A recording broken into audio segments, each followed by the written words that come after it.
പണി എങ്ങനെയുണ്ട്? ഓ എന്നാ പണി എങ്ങനെയാലും ഒരാഴ്ച പണം എന്തെങ്കിലും ഇച്ചിരി മിച്ചം പിടിക്കാല്ലേ. അവധി ദിവസം നോക്കി ഏതെങ്കിലും വയ്യാവേലി വലിഞ്ഞേറി വരും.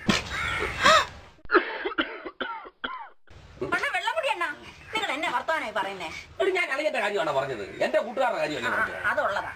അളിയന്റെ കൂട്ടുകാരൻ കഴിക്കും കേട്ടോ. കഴിച്ചു.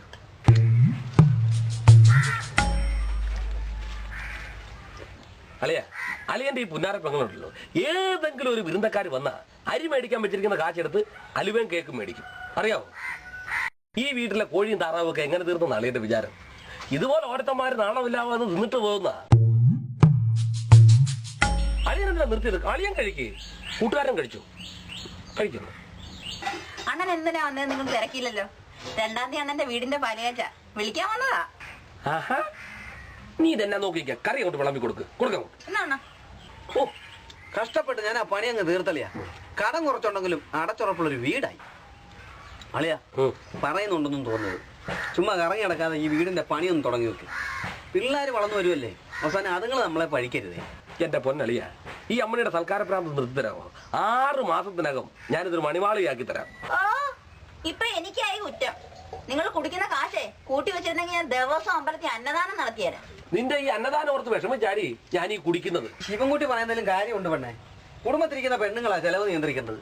ഉപദേശിക്കാൻ എല്ലാവർക്കും എളുപ്പമല്ല, പക്ഷെ അതൊന്ന് ചെയ്ത് കാണിക്കാനാ പാട്. അതങ്ങനെ സൽക്കരിക്കാൻ ഇവളും തിന്നോണ്ട് പോകാൻ കുറെ നാണമില്ലാത്തവന്മാരും. കുട്ടികളും കഴിക്ക്, വാരി വാരി കഴിക്ക്.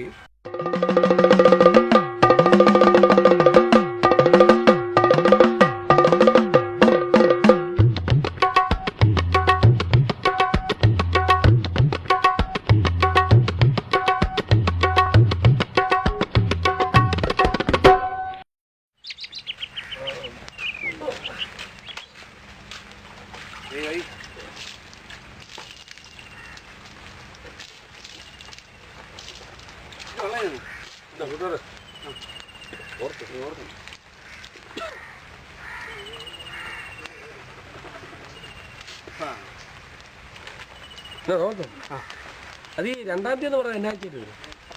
അടുത്ത ഞായറാഴ്ച. അങ്ങനെ പരിപാടി വിപുലമായിട്ടാണ്. ഉദയത്തിന് മുമ്പ് പാല് കാച്ചി. അന്ന് വരുന്നവർക്കൊക്കെ ഒരു ഗ്ലാസ് ചായ 2 ബിസ്ക്കറ്റും കൈ കൊടുക്കും. പിന്നെ നമുക്ക് വേണ്ടപ്പെട്ടവർക്ക് എല്ലാവരും കൂടെ കുറച്ച് ഉപ്പാവ് ഉണ്ടാക്കും. അതുകൊണ്ട് കൊള്ളാം, നന്നായിട്ടുണ്ട്. ഈ ഉപ്പാവ് തൊണ്ടയിൽ ഇറങ്ങി പോകാനിട്ടെ പഴം നമ്മൾ കൊണ്ടുവരണോ? വേണ്ട, അത് ഞങ്ങളവിടെ വീട്ടിൽ മേടിക്കുന്നു. പക്ഷെ അളിയന്റെ പഴയ ഒരു വാക്ക് കിടപ്പുണ്ട് കേട്ടോ. എന്നാൽ ആ കൂട്ടുകാരൻ വീണ പിന്നെ പഴയതുപോലെ ഓർമ്മയൊന്നുമില്ലേ? എന്നാലും ഇല്ലല്ലേ? അത് കൊള്ളാം. അണ്ണൻ വീട് വെക്കുന്ന കാലത്ത് ഒരു തടിയലമാര വാങ്ങിച്ചു കൊടുക്കാന്ന് പറഞ്ഞല്ലയോ? അതിശയിക്കണ്ട, എനിക്ക് നല്ല ഓർമ്മശക്തിയാ. നാത്തനോട് തിരക്കിന്ന് പറയണേ.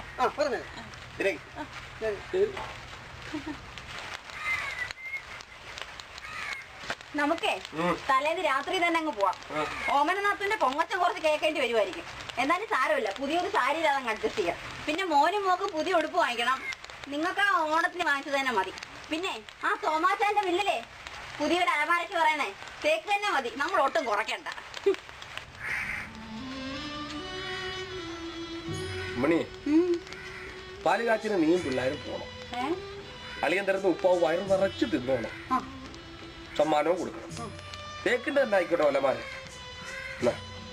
ഇത് ഈ പറമ്പിന്റെ പട്ടയാണ്. വൃക്ക നീ ചോദിക്കരുത്. എന്റെ മോടെ കല്യാണത്തിന് വേണ്ടി നിർത്തിയേക്കുക. അപ്പൊ എല്ലാത്തിനും ഓരോ വഴിയും കണ്ടേച്ച് നിൽക്കുവന്നോ കൊച്ചുവെള്ള? അപ്പൊ പാലുകാച്ചിന് നിങ്ങൾ വരുന്നില്ലയോ? ഇല്ല.